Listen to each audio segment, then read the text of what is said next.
All right, and we are back, and we are continuing our conversation about bullying and Yes. some of the insights into the subject.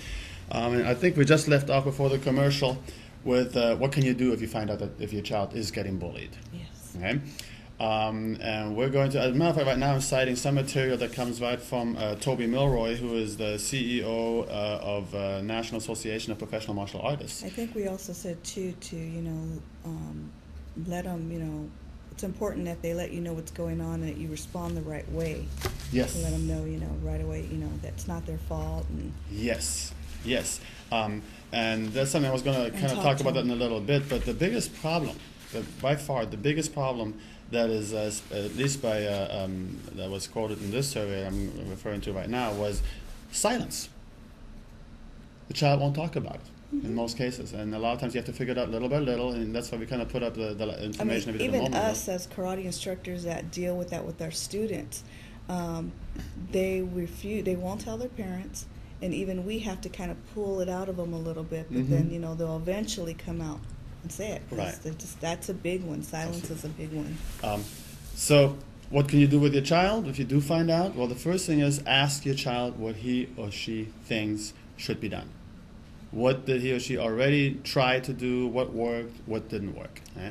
By the way, the worst thing to do is just to fly off the handle, get all upset, and then run over to the school and start yelling at somebody, because that's exactly why the child isn't saying anything, Yeah. because they're afraid of that. They don't right? want to make it worse for themselves. Exactly.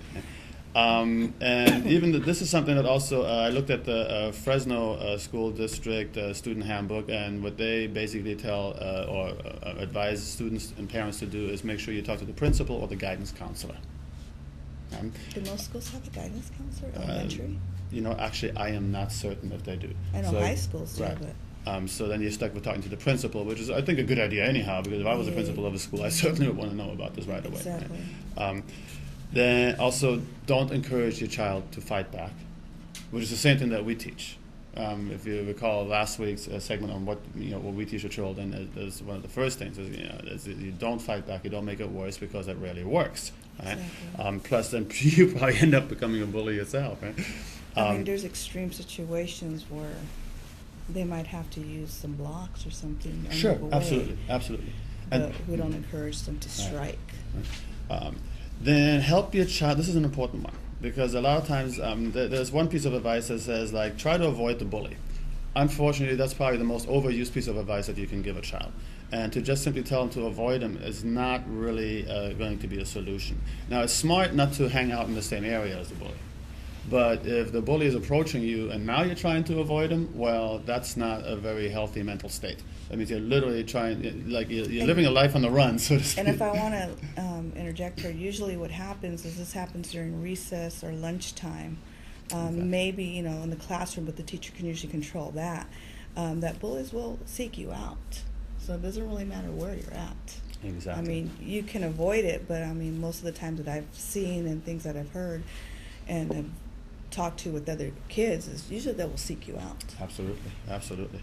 The next 2 points I agree with very much, because this is what we do in order to help children. Help your child practice what to say to the bully. That's very important. Very important. You literally can practice lines, specific lines, because again, one of the biggest mistakes a child will make when they're being bullied is looking down, speaking quietly, having a loss for words. It totally worked with one of our students that we had. I mean, within he got bullied for, 3 or 4 grades.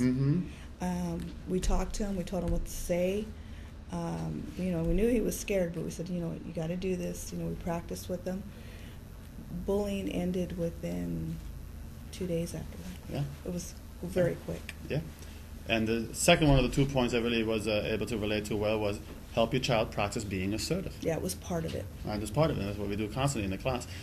This simple act, and I'm going to quote this exactly verbatim here, the simple act of insisting that the bully leave him alone may have a surprising effect. Now, by itself, sometimes that can be difficult to deliver confidently. That's why it's good for a child to also have that physical confidence of self-defense. And know what to say at Exactly. the same time. If you know the exact words, that really helps. And there's one more good point. Encourage your child to be with friends when traveling back and forth from school, or doing any excursion that the child has to go through during school. If he's with a good group of friends, then he's simply less likely to get bullied. Now, as we kind of, as a matter of fact, I'm going to quote here Richard Gallagher, who's the director of the Parenting Institute at the New York University of Child Studies Center. And he said, bullying shouldn't be considered a normal part of growing up. Adults need to take it seriously and try to understand why kids are involved on either end of bullying. And he went on with, any form of verbal or physical behavior that is controlling or threatening is bullying. And a long time ago, that behavior used to be dismissed. Oh, it's just kids being kids. Exactly. And now it's recognized as bullying. How often have we heard that, right? It's just boys being boys, right? And it's not. How many school shootings does it take before we change our mind as a culture, right? So, like we mentioned earlier, the biggest problem that adults really encounter when they deal with their children in this issue is silence. The child simply is often not going to come out and say anything.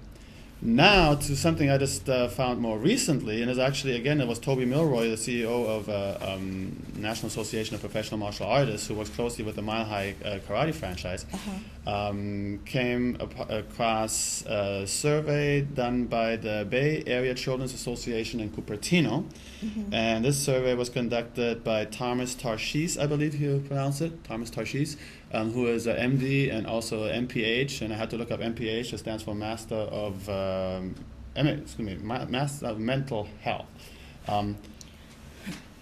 So he, together with Dr. Lynn Huffman, designed a 22-question survey, and I had to download the survey. It's a simple survey. Really interesting. Really simple and interesting, right? What they did is they have 22 questions. It's called the PIPS survey, which stands for Peer Interaction in Primary Schools. And it's very anonymous. Just has the grade, the day, and if they're a boy or a girl. Right. And then so 22 questions. Exactly right. And for a child to fill this out is really easy. Yes. All they have to do is place that it happens a lot, it happens sometimes, or it never happens. Exactly. And there might be questions like, other students make me cry, or I push or slap other students, or I make other students feel sad on purpose. Or other students tease me. Exactly. So it covers both sides of that spectrum. It covers, right? The bullying side and the victim side. Exactly. So it's really, really good test. Now, here's why I think we might have some resistance getting this kind of a survey into schools, because what happened is that when they conducted these surveys in schools in Arizona as well as in California, they did it on 175 third and fourth graders in Arizona.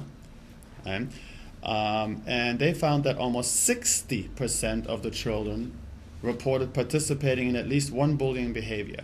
And 90% of the youngsters reported being on the receiving end, being a victim, of at least one bullying behavior. Wow. Now, that's not something that a lot of school administrators would want to hear.